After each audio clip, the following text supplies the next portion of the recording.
بسم اللہ الرحمن الرحیم۔ کیا آپ نے شداد کی جنت کے متعلق کبھی پڑھا ہے؟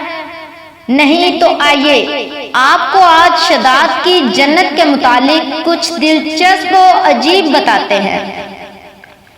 تاریخ اسلام کے درخشندہ باب سے ایک انمول حقیقی داستان۔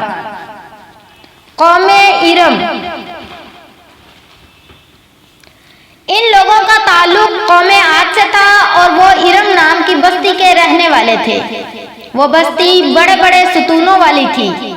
عماد جمع ہے عمد کی اور عمد کے معنی ستون کے ہیں۔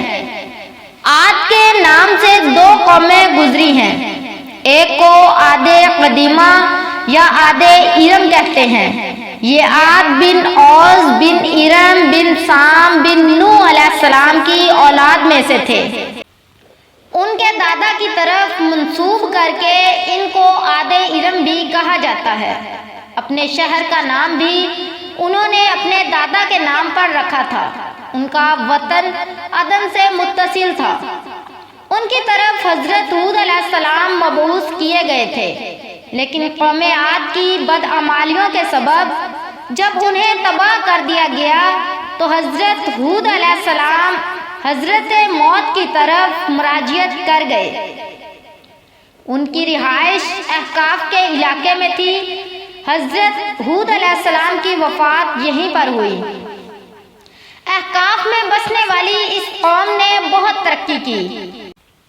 اللہ تعالیٰ نے اس قوم کو غیر معمولی قد و قامت اور قوت عطا فرمائی تھی۔ ان میں ہر شخص کا قد کم از کم 12 گز کا ہوتا تھا۔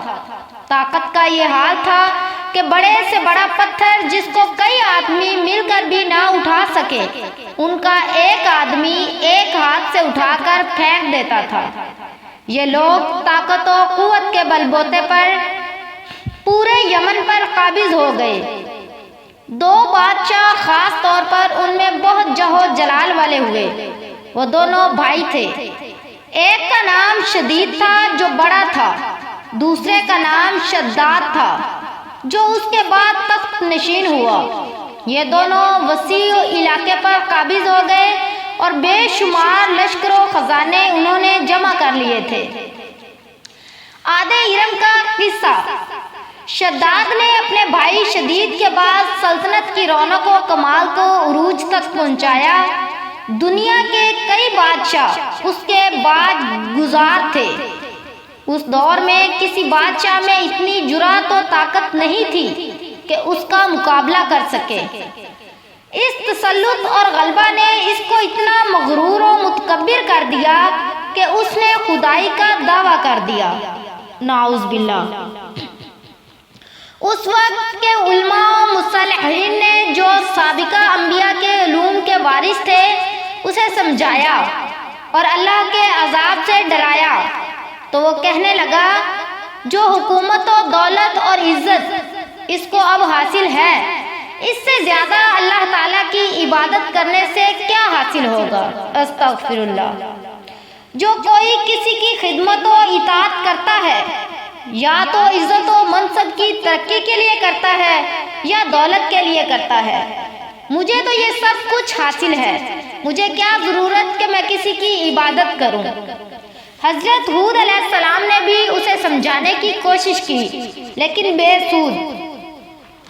سمجھانے والوں نے یہ بھی کہا کہ یہ حکومت و دولت ایک فانی چیز ہے، جبکہ اللہ کی اطاعت میں اخروی نجات اور جنت کا حصول ہے جو دنیا کی ہر دولت سے بہتر اور زیادہ قیمتی ہے۔ اس نے پوچھا، یہ جنت کیسی ہوتی ہے؟ اس کی تعریف اور خوبی بتاؤ۔ نصیحت کرنے والوں نے جنت کی وہ صفات جو انبیاء کرام کی تعلیمات کے ذریعے ان کو معلوم ہوئی تھی اس کے سامنے بیان کی تو اس نے کہا، مجھے اس جنت کی ضرورت نہیں۔ استغفر اللہ۔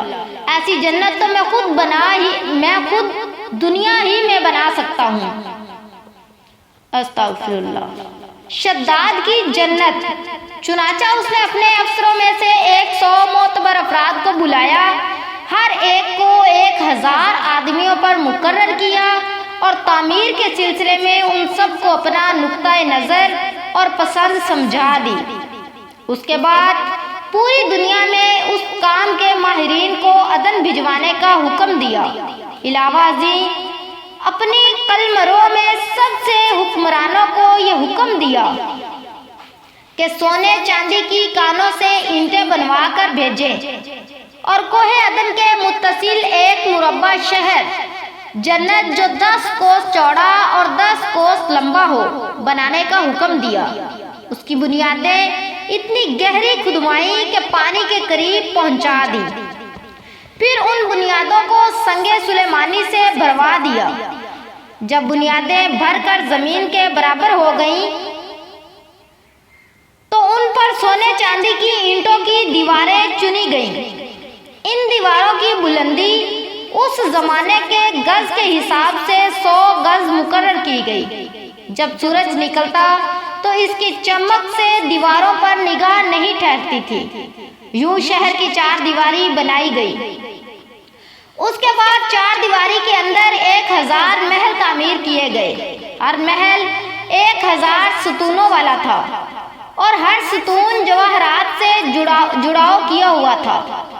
پھر شہر کے درمیان میں ایک نہر بنائی گئی اور ہر محل میں اس نہر سے چھوٹی چھوٹی نہریں لی جائیں گئی۔ ہر محل میں حوض اور فوارے بنائے گئے۔ ان نہروں کی دیواریں اور فرش یاقوت، زمرد، مرجان اور نیلم سے سجا دی گئی۔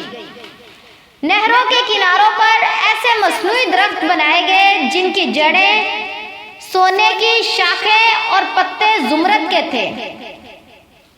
ان کے پھل موتی اور یاقوت اور دوسرے جواہرات کے بنوا کر ان پر ٹانک دیے گئے۔ اس طرح کے اسلامک واقعات دیکھنے کے لیے چینل کو سبسکرائب کریں۔ حصہ 2 بعد میں پیش کیا جائے گا۔ شکریہ، اللہ حافظ۔